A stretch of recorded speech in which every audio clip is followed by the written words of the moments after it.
Welcome to the John Cady Podcast. I'm John Cady, U.S. Navy retired and former minister. Once again, we're going to take another trip down the rabbit hole. I love going down some of these rabbit holes, especially when it involves music, when it involves artists who I enjoyed over the years, especially from when I was a teenager. But yet, they never got the same level of recognition across the board as they did in other parts of the world or in some of the niche markets where they were popular. One such individual is a woman whose musical talents proved crucial in paving the way for other women in the rock and roll world to become successful musically, but yet, here in the States, she basically has been ignored. She has been overlooked. I'm talking about Suzi Quatro. Suzi Quatro was born in 1950 in Detroit, Michigan. In the mid-1960s, as a teenager, she teamed up with her sisters and formed a band called the Pleasure Seekers. By the early 1970s, she decided to embark a solo career which took her to the UK, where she resides to this present day. In the UK and across Europe, Suzi Quatro became very successful. She was a major name over there.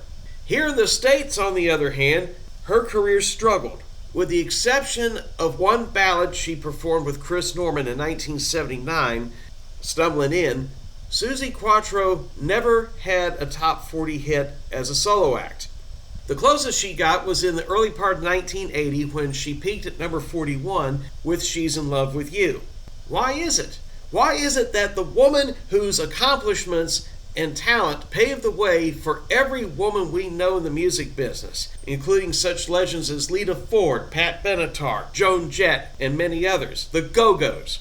Without Suzi Quatro, none of these women would have gotten in the door, but yet here in her own country, we don't even give her the time of day. Why is that? A lot of it, I believe, has to do with the way her record label promoted artists in the beginning of her career. They were very big and very keen on promoting her over there in Europe, especially in Great Britain, but they balked at the opportunity of promoting her with the same level of enthusiasm here in the States. I'm looking here at Chat GPT. It and Grok have been my references as far as doing my research on these alternate timelines. The question I punched in is this: what if Suzi Quatro had been able to duplicate her UK chart success in the USA? Would she still have appeared on TV as Leather Tuscadero in Happy Days? Would Suzi Quatro have a long career in the US and be inducted in the Rock and Roll Hall of Fame? Here's a full alternate history mock discography for Suzi Quatro if she had broken through in the USA as strongly as she did in the UK and in Europe. We're going to look over the career arc, the mock discography with albums, release dates, singles, the chart positions. The questions asked whether she still would have appeared as Leather Tuscadero on Happy Days and her eventual Rock and Roll Hall of Fame induction. The alternate timeline would start in 1973, which was the year that she made her actual debut.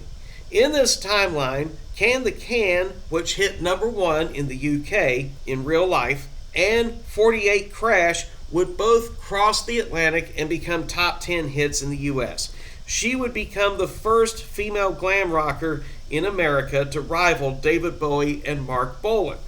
Chat GPT and Grok disagree on this one. According to Chat GPT, she keeps her role as Leather Tuscadero on Happy Days because the producers still see her as the perfect cool rocker. But her appearance is expanded since she's now already a star in America. Grok, on the other hand, disagrees with this. According to Grok, she does not appear on Happy Days at all because at that point her recording and touring schedule would take precedence and she would not have time to be on television. By the late 1970s to the mid-1980s, she would pivot into harder-edged rock with some power pop, which would put her on the same path with Heart, Joan Jett, and Pat Benatar, and would tour stadiums with Kiss, Aerosmith, and according to this timeline, she would even get to open for Queen. By the mid-1980s, 1985 up until the 2000s, she starts getting more exposure on MTV. She reinvents herself with a slicker production, but she still keeps the classic bass guitar. That is her instrument of choice. She has been a die-hard bass player since the very beginning of her career. The leather outfits would be retained as well because that is the iconic look that everybody recognizes. By the 1990s, she's respected as a pioneer for women in rock. Chat GPT and Grok both agree that around the 2005 timeframe, she would be inducted into the Rock and Roll Hall of Fame in 2005. In the real world, she has yet to even be nominated, much less inducted. Now let's go over the albums and the singles. Her debut album, self-titled, 1973. The cover art would still be the same. She'd be standing there in leather with her bass guitar. Can the Can, number 6 in the US and number 1 in the UK. So its UK chart position remains the same. 48 Crash remains a top 5 hit in the UK, number 3. It peaks at number 9 on the Hot 100. The album itself becomes a number 2 hit in the UK, and it hits the top 20 here in the States. Leather and Chrome, a 1974 album. This is where some of the album titles are going to be a little bit different. Devilgate Drive would also hit number 1 in the UK, which is the same as in real life. She had 2 number 1 hits in Great Britain. Devilgate Drive would also hit the top 10 in the US, peaking at number 7. Too Big would hit number 10 in the UK. In the US, it would hit number 18. Leather and Chrome would hit number 1 in the UK and number 10 in the US.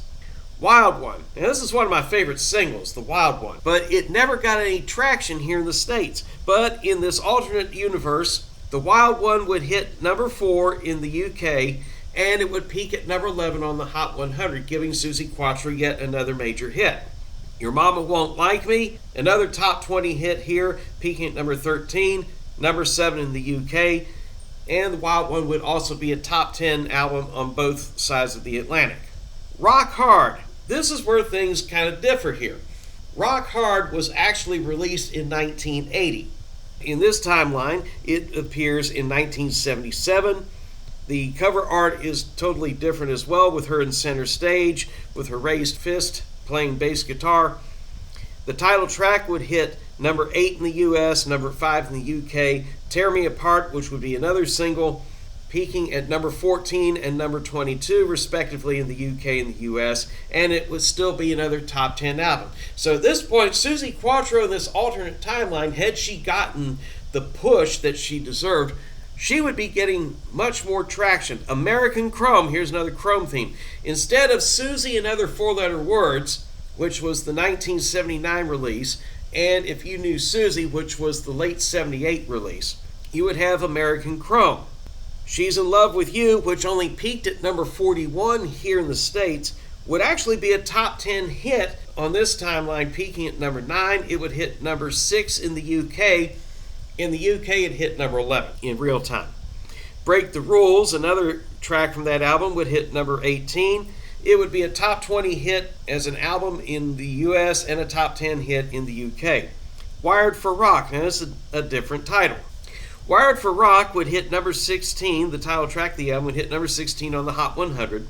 She would also do a version of Love is a Battlefield, which is best known as one of the signature tracks by Pat Benatar.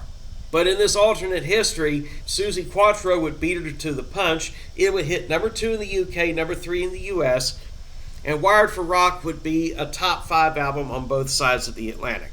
1987, Steel and Velvet. She'd be wearing a half leather, half satin stage outfit on the cover, and the image would be softened a little bit for MTV.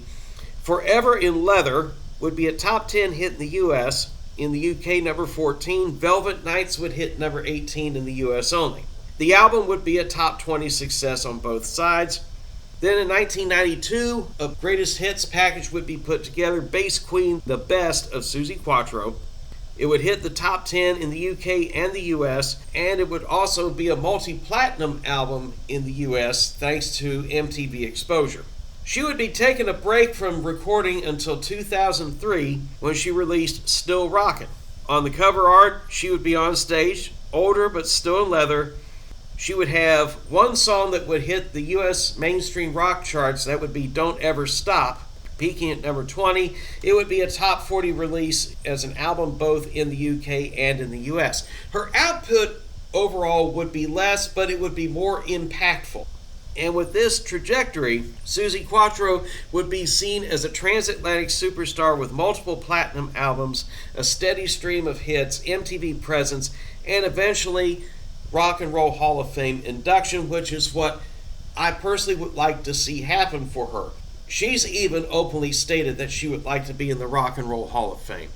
And if she had been promoted in the same manner that other artists were at that time, chances are very likely that this timeline could have happened. This has been John Cady. If you enjoy these podcasts, hit like, hit subscribe, and I'm looking forward to catching you on the next one.